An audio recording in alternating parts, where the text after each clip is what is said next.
Usually I try to stay away from reviews like these. They're a tricky thing, and they play with your ears in such a way that by the time it's finished, you can't seem to remember if what you're now humming is from the soundtrack you just listened to or something else.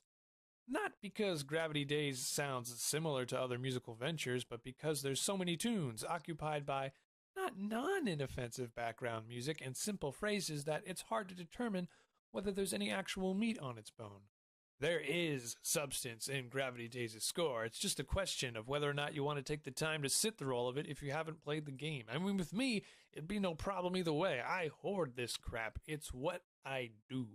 It is essentially the only thing I have that keeps me away from asking the bigger picture of what did adopted grandmommy keep in the basement's forbidden freezer.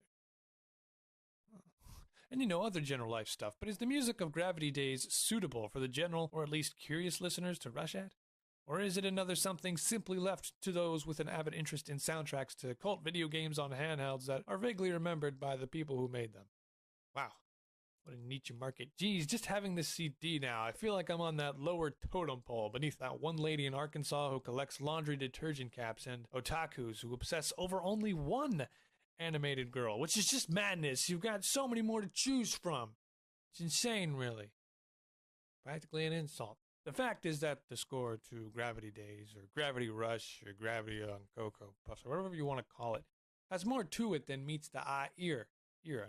The music was composed by Kohei Tanaka, the man behind the music of Gunbuster, Dragon Ball, and the whole freaking 3-hour plus orchestral heavy score to One Piece, which may sound like a commendable workload, and it is, though it can avoid some bitterness when you find out they were planning on using it for all eternity. But the point is, he's pretty big among the music scene in Japan, even if he does more songs than I would like. Now, a lot of people actually compliment this score for sounding, and I quote, very Miyazaki, since, as we all well know, Miyazaki is an incredibly talented composer among generally lauded artists and storytellers. The guy's a freaking god of the art scene. How he do that? How you get to be that good? If you didn't catch on to that obnoxious sarcasm of mine, when people describe a piece of music as sounding very Miyazaki, what they actually mean is very Joe Hisaishi, which rolls a lot less well off the tongue for foreign speakers, so they'd rather be half wrong instead. And let's be honest, you can't change it to Hisashi-esque either, as that would come off sounding like he's the Bernard Herrmann of Japan, which is so intelligibly backwards that just calling it Miyazaki actually makes more sense. And we can't call it Ghibli, because that's Totoro. Or as he's known in North Korea, to the just catching up to the Dreamcast days player, Goon Swing Hung Pung Muchen, roughly translated to a less terrifying Big the Cat. To be fair, yes, a good amount of Miyazaki vibes are given off when listening to Gravity Daze's score. A sense of ease and complacency in the lighter strings is one reason. We've heard stuff like that in Hisayashi's less serious dramatic music, though it's also probably due to an almost effortless sense of exhilaration, the kind you might get from Kiki's Delivery Service, Porco Rosso, or Johnny Quest in the Josie and the Pussycats crossover. Favorite, but there's another element of French jazz mixed in, which is kind of like American jazz, if it were more sarcastic and didn't increase your desire for a baguette beret and really tiny sunglasses. We get our first hint of all this in the very first piece, beginning with a solo piano that's brightness eerily leaves as the notes drop and sink into an uplifting and beautiful accordion-driven melody empowered by embracive strings. It's an opening of cunning, simple elegance that hits your ears' pleasure spots like a knife through butter. And not just any knife. A butter knife. The rest of the piece covers a lot of mischievous ground and even has the tune of Shinandakura cleverly snuck in there, a very jazzy piece that comes later in the score. Really, there's a lot more orchestral and instrumental stuff in here than I remembered after listening to it the first time. Sorrow is a quick 90-second piece, but the go-to piano and oboe paint an exceptional portrait of dazed confusion that manages to feel so sadly lost in it by the time it concludes. How the heck they got there so convincingly in 90 seconds, I'm not sure, and I've listened to a lot of short pieces that don't exactly reach wherever it was they were trying to go. Like all of pop music. Ha ha!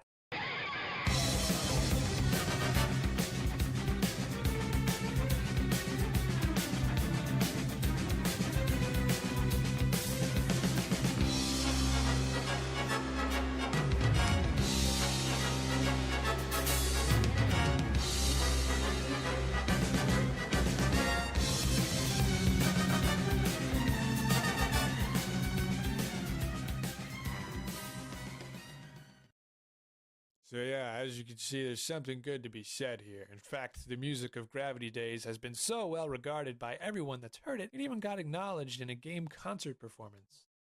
One time by the MSO of all people, in their Video Games Unplugged concert. I was always sad this concert never got any sort of release. It played most of the usual fare you see at a game concert, but it did have some standouts, including a wonderfully put together medley of Gravity Daze and even a Soul Calibur suite constructed out of music from all 5 of its character selection menus, which was weird. But the point to even mentioning this is that when Kohei and the production team realized they were going to make a CD out of this thing and sell it to people without offering 50% off of your next intake of beef curry, they had to deliver, and deliver they did. Resistance and Extermination is an awesome piece that's only sin is in reminding you that there isn't more music like this. It's a heroic piece, but it doesn't take itself all that seriously. The light-hearted exhilaration manifests from a trepid piano and low, throttling chords for strings. The violins pierce through this with such measurable girth and bright, hot, dizzying intensity that it can't help but divulge into a silly, aimless playfulness. Think of it as when a person uses the hastiness of their enemy to gain the upper hand, and you'll have an idea of why this piece works so well. I think the real key to Gravity Daze's attraction is that very contrast of jazz and thematic orchestration. The very blend becomes appealing not only because you hardly ever hear a score that covers both grounds, but that the groovy syncopation on the one side and smoother sophistication on the other counter each other brilliantly. You never feel like you're listening to one thing for too long. Pleasure Quarter literally sounds like a bunch of musicians just jammed the day away and someone took a section out to make that piece. The trumpet, piano, drums, and so on all complement one another, that they come off sounding like a group of characters or eccentric aristocrats walking down a boardwalk having a conversation.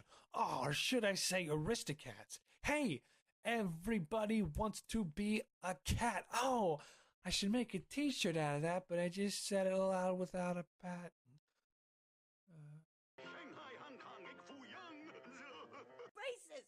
Meanwhile, a piece like Resistance is more thematic and succinct. The end result to this is that you get to have both the spunk and the grace, with music that might make you bust down to a rag dance at one point, and at other times just leaving you wanting to sit back and take it all in. The best part is that sometimes they even merge. Now, when one thinks of jazz, it's easy to get the sound of a trumpet spilling a tune in mutes, or a saxophone screaming a chord before falling into a dizzying barrage of successive unexpected notes, or someone plucking away at a low bass. In fact, Pleasure Quarter would inspire such sound, but short pieces like Gravity Daze, DAYS, use an orchestra to create a breezy, light jazz concoction that falls on the ears as something more symphonic. You see them combined beautifully in other pieces. A particularly charming example is the extravagant polyphonic Downtown. Downtown and Old Town remind me so much of Schuller's Journey into Jazz, and maybe that's appropriate as both pieces have a very relaxed feel to them. The rhythm and melody of the oboe in both primarily speak Journey into Jazz, and that's probably why I'm so fond of these pieces. Not because I'm really a fan of Journey into Jazz, but because I just love the oboe in it. It sounds especially similar to Downtown, only the rhythm sounds different. Hear for yourself.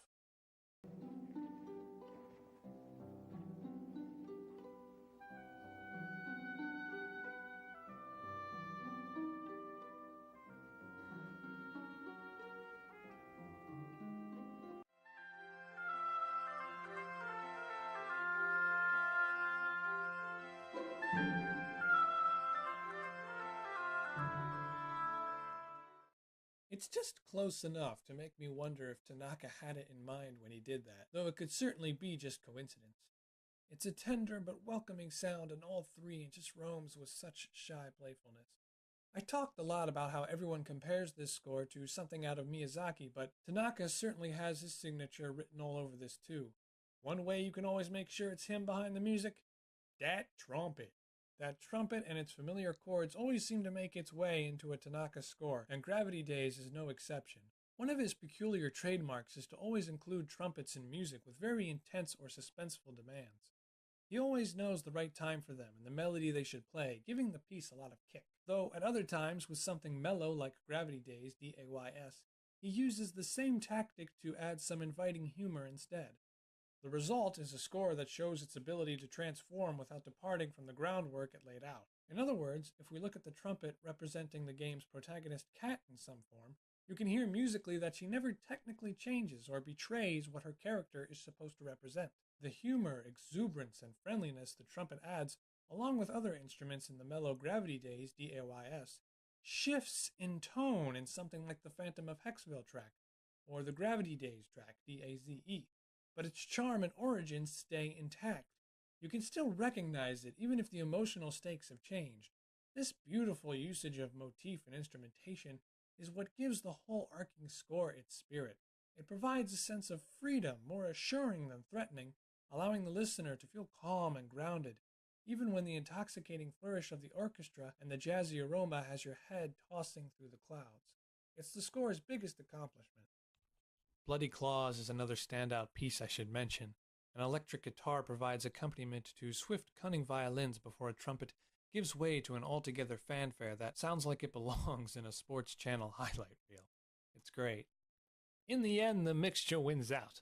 There's still plenty of stuff in here that's likely not to interest you for very long, if at all, whether you've played the game or not. But there are some very fun melodies and instrumentation here that completely make up for it. Don't go in listening expecting any type of grandeur or excessive orchestral explosions. Tanaka has a way of delivering large scores with a light touch. I love this score, and the only big problem that extends from it is in the realization that the amount of music like this is depressingly low. Lest you also enjoy Ghibli Big the Cat-ish music. I'm giving it a highly recommended 3.5 stars out of 5, and my MVP pick is Gravity Daze, DAYS. Take it easy.